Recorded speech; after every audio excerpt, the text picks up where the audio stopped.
Welcome to waves media Telugu. Palnadu జిల్లా SP కార్యాలయంలో చావల ద్వారకమ్మ అనే మహిళ ఫిర్యాదు చేశారు. పాలపర్తి సామ్రాజ్యం ఫేక్ డ్వాక్రా గ్రూప్ పేరుతో 20 లక్షల లోన్ ఇప్పిస్తానని నమ్మబలికి 1,20,000 తీసుకుని మోసం చేసిందని ఆరోపించారు. డబ్బులు తిరిగి ఇవ్వాలని అడిగితే బెదిరింపులకు పాల్పడుతోందని బాధితురాలు తెలిపింది. ఇప్పటికే పోలీసులకు ఫిర్యాదు చేసినప్పటికీ స్పందన లేకపోవడంతో న్యాయం చేయాలని ఎస్పీ కార్యాలయాన్ని ఆశ్రయించినట్లు పేర్కొన్నారు. నమస్కారం సార్, నేను చావల ద్వారకాన్ని నేను డ్వాక్రా గ్రూపు పెట్టుకుందామని వెళ్ళాను. ప్రే గ్రూపులు పెడుతుందని సంగతి తెలిసి అందరు పెట్టుకుంటున్నారు, నిన్ను కూడా పెట్టుకోమని ఒకసారి నాకు అగపడి పాలపర్తి సామ్రాజ్యం అయితే నేను గ్రూపులు పెడితే 20 మందికి 20 లక్షలు ఇప్పిస్తాను, నాకు 2 లక్షలు ఇవ్వమని అంది. నా కాడైతే 2 లక్షలు లేవు, ₹1,00,000 ఉంటాయి తీసుకోమన్నాను. తర్వాత లోన్ వచ్చినప్పుడు నేను ₹1,00,000 ఇస్తానని చెప్పాను. తర్వాత మళ్ళీ ఒక వారం ఆగినాక నా దగ్గరికి వచ్చి ఒక 20,000 నాకు సేబదురుగా కావాలని అంటే వాళ్ళ కొడుకుని పంపిస్తే మా ఇంటికాడికి వస్తే నేను ఇచ్చాను. ఇస్తే ఈ రోజుకి 2 సంవత్సరాలు అవుతుంది.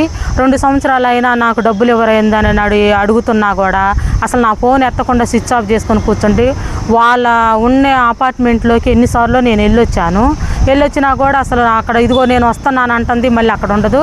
కానీ నేను ఇచ్చిన డబ్బులు మటుకు వాళ్ళ ఆయనకి మటుకు చెప్పొద్దని చెప్పింది. ఇప్పుడు మొన్న వెళ్ళాను, 10 రోజుల కిందట కంప్లైంట్ ఇచ్చాను. కంప్లైంట్ ఇస్తే పొద్దున్నే ఫోన్ ఎత్తింది, తర్వాత స్విచ్ ఆఫ్ చేసుకొని కూర్చుంది. స్విచ్ ఆఫ్ చేసుకొని కూర్చుంటే నేను మేడానికి మాట్లాడాను, సిఐ మేడం, ఎస్ఐ మేడం మాట్లాడింది నాతోటి. అయితే మాట్లాడితే అమ్మ ఫోన్ ఎత్తినప్పుడు వస్తానని అంది. మొన్న వచ్చి నాయే వస్తువులు పోయినాయి అన్నట్టు చెప్తుందామా. ఇంకా లాస్ట్కి వచ్చేలాక నాకు అక్కడ వాళ్ళు కూడా స్పందించారు. కానీ ఇదేదో ఇంకా జరగనండి, నేను ఎస్పీ గారికన్నా కలెక్టర్ గారికి అర్జీ పెట్టుకోవటానికి ఈరోజు వచ్చాను. నా యందు దయ ఉంచి నా కష్టార్జితం డబ్బులు అయ్యి నాకు ఇప్పించేలాగా చూడండి. ఇయే కాదు ఇంకా ఎన్నో ఫేక్ గ్రూపులు తీసుకుంది, 9 గ్రూపులు కూడా నాకు రుజువులు చేయమన్నా నేను అదిగో దాంట్లో రాపిచ్చాను కంప్లైంట్లో. ఇదొక్కటి నా యందు దయించి నా డబ్బులు నాకు ఇప్పించండి, మేము కష్టపడి చాకరీ చేసుకుని ఉండేవాళ్ళు. ఎవరి మాట కూడా లెక్క చేయకుండా నీ ఇష్టం వచ్చింది చేసుకోపోనని చెప్పి దౌర్జన్యంగా మాట్లాడుతుంది. ఇప్పుడు మామూలుగా ఏ టైంలో జరిగిందమ్మా ఇది? ఏ సంవత్సరం పోయిన సంవత్సరం కాక అంతకుముందు 2 సంవత్సరాల కిందట అండి, 2 సంవత్సరాల కిందట ఇది జరిగింది. కానీ నాకు అసలు ఫోన్ ఎత్తట్లేదు, ఫోన్ చేయట్లేదు, అసలు ఏ బ్యాంకి అని కూడా చెప్పలేదు, అసలు సరిగా ఒక బ్యాంకి అని చెప్పలేదు.